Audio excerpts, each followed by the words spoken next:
The same as we find that the story of the monkey female who cheated on her husband.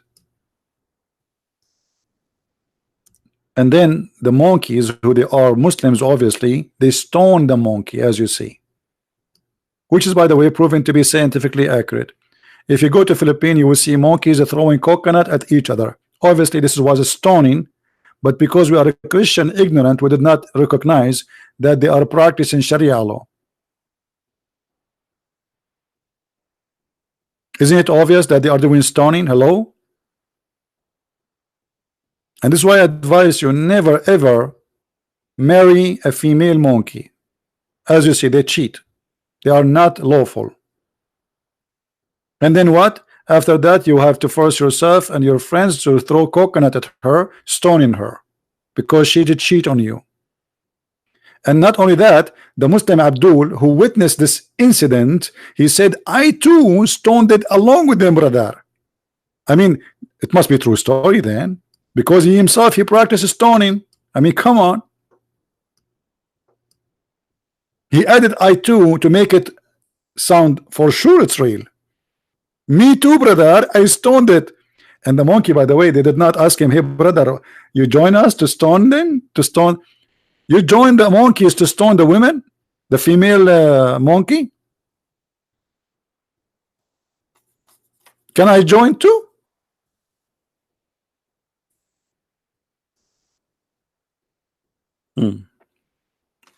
True story. And yet the title in TED video,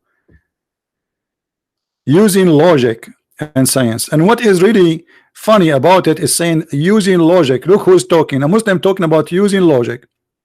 Using logic. What is the logic? If my wife, I fear rebellion from her, I will beat her. I want to use logic now.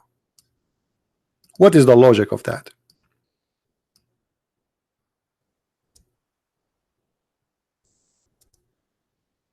Who want to tell us? If I beat my wife, what will happen? Is that will fix the family? Is that will make us better family? Chapter 4, verse number 34. See, I'm using logic. I want to use your logic, Muslims. I told my wife to make some tea for me. And by the way, nobody did it because I don't have a wife. But sometimes I like to act like Muhammad. I imagine that there is a wife next to me and I was doing noom noom.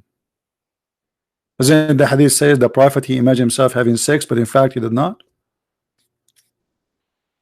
So man in charge of women, why? Because they spend money on them. Really? Okay. I mean, you see the logic? I mean, this is full of logic. So why the men are in charge? Because they spend money. So if a woman, she spend money on a man, can she beat him?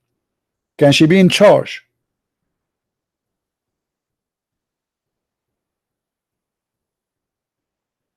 Any Muslim?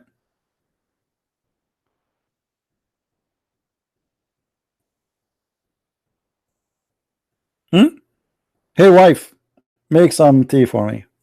She did not answer. I'm going to practice Islam on her. Why? Because I spend money on her. What do you mean you spend money on her? So what does that mean? You own her? She is your property?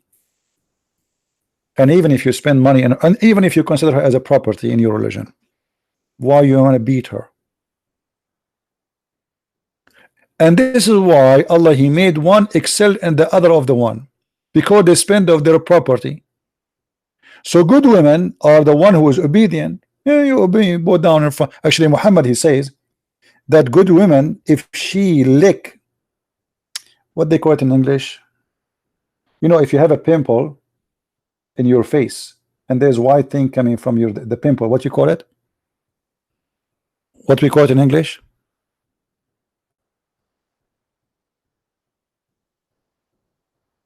So Muhammad, he said pus, okay. So if a woman, she suck the pus of her husband, that will not be enough.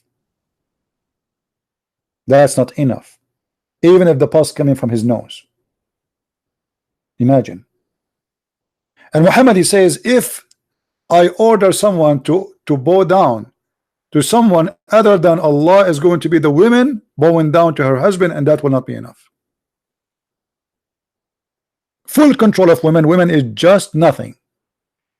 And then the good woman is the one is obedient, guarding their secret in which Allah has guarded. As for those whom you fear rebellion, admonish them, banish them in the beds apart, and scourge them.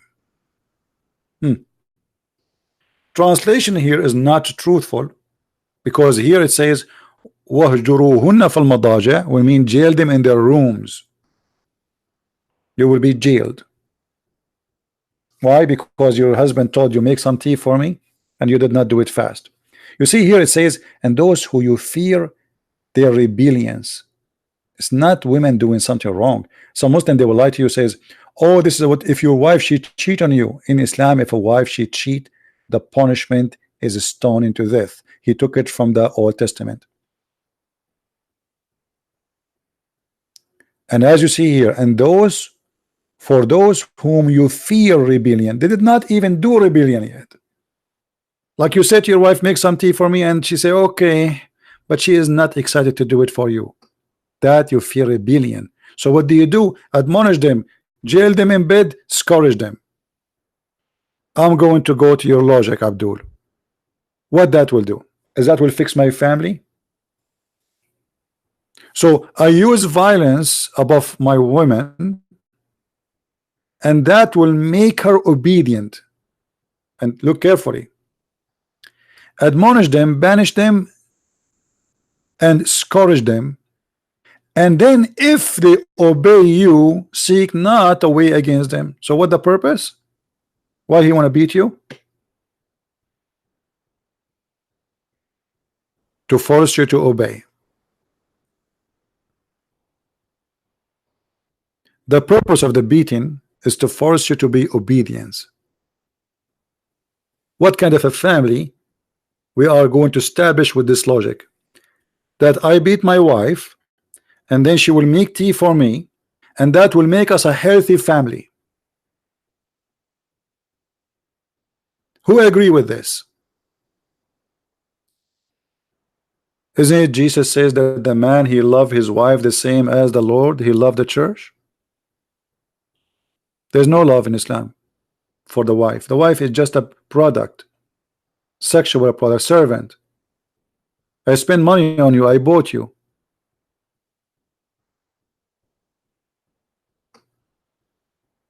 You see, in the Old Testament, which is thousands of years before Islam, a man, he married a woman as if he bought her too, and they were discriminating women too. The Jews, they were discriminating women a lot. When Jesus came, he showed the Jews the hypocrisy of their practice about women. This is why he taught us as a Christian that you don't go and divorce and get married and divorce and get married. This is exactly what the Muslims they do, the same as the Jews before. The women, she get older, she have some wrinkles in her face, then we get rid of her and we get a brand new wife. She is 13, 14 years old. In Islam, she can be even 6 years old. And this is why Jesus says, when you marry, that's it. Otherwise, you are abusing marriage. The purpose of marriage was not for you to enjoy women in bed, but to have a family. So if your purpose not to have a family, then don't get married. And there's a huge difference between the teaching of Christ and the teaching of Muhammad. In Christianity, men are in charge of the house. But look how the Bible describes it. The man, he is the head of the house, but he is the servant of the house. The Messiah, he described the women as the church and the man as a Christ. People who are listening, What Christ he did to his church? Somebody tell me. As long the man, the husband is like Christ in the house, and the wife is like the church in the house. So what Jesus did to the church, he gave his life. Isn't it Jesus who washed the feet of his church?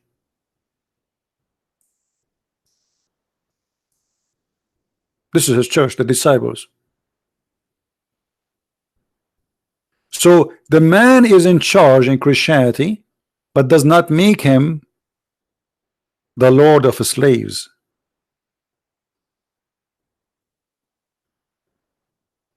It make him a servant. He served with love, and when the woman she returned her servant, or let us say service, she served with love, not because we are going to beat her. That's disgusting.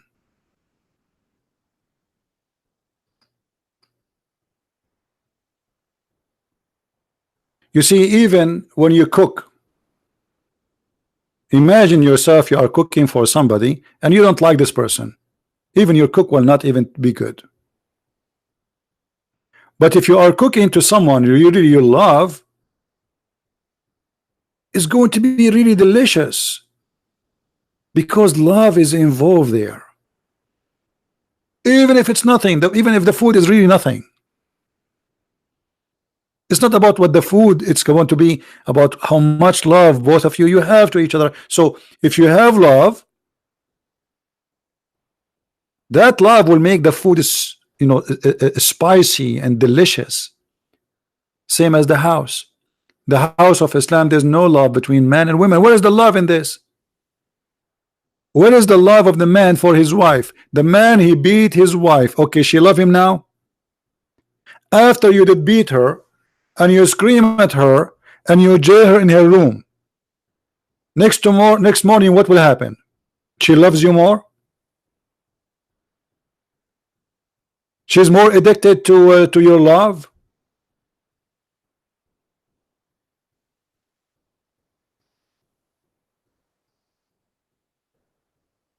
How this can be from God?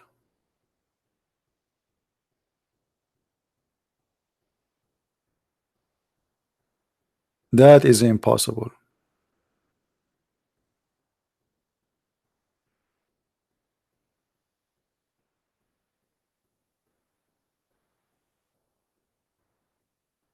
And yet they say to us logic.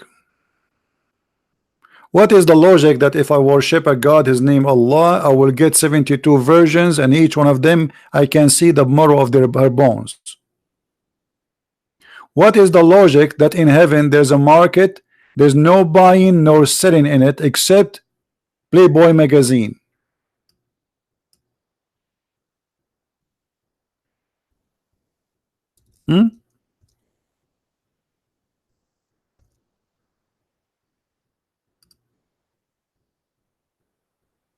Look at this logic.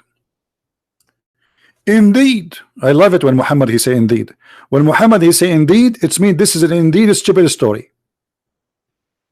The second Muhammad he say indeed, it's mean this is indeed a stupid story. Indeed, in paradise there is a market which there is no buying nor selling. In paradise there's a market, and I will use a credit card. That's interesting. Okay, what they buy there, what they sell there, there's no buying and selling except, which means there's buying and selling, except what? Images of men and women. Have you ever heard of this before? In the heaven of Allah, there is a market where is no buying neither selling except images of men and women.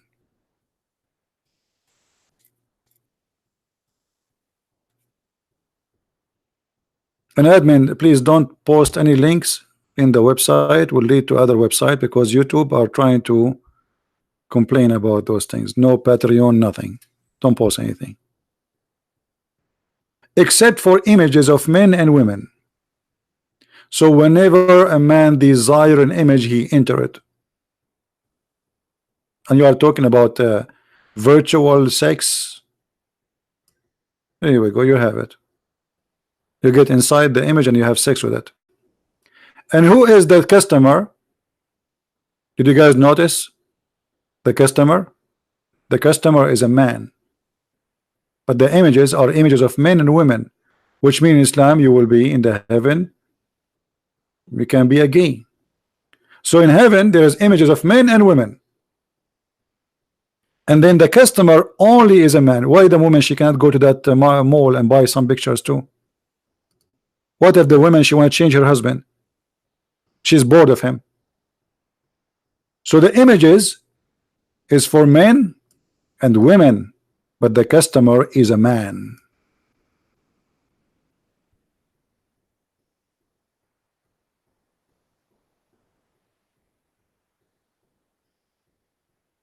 And for sure this is a true story, because the prophet he says indeed. You see here, science, and the Muslim they say logic and science. I mean that's it. He said indeed. What do you want more? Do you want more proof of science? Indeed. That's it. It's proven to be true. This is indeed. Here we go. Indeed. Do you see indeed? I mean, how many times I need to lie it for you? Indeed.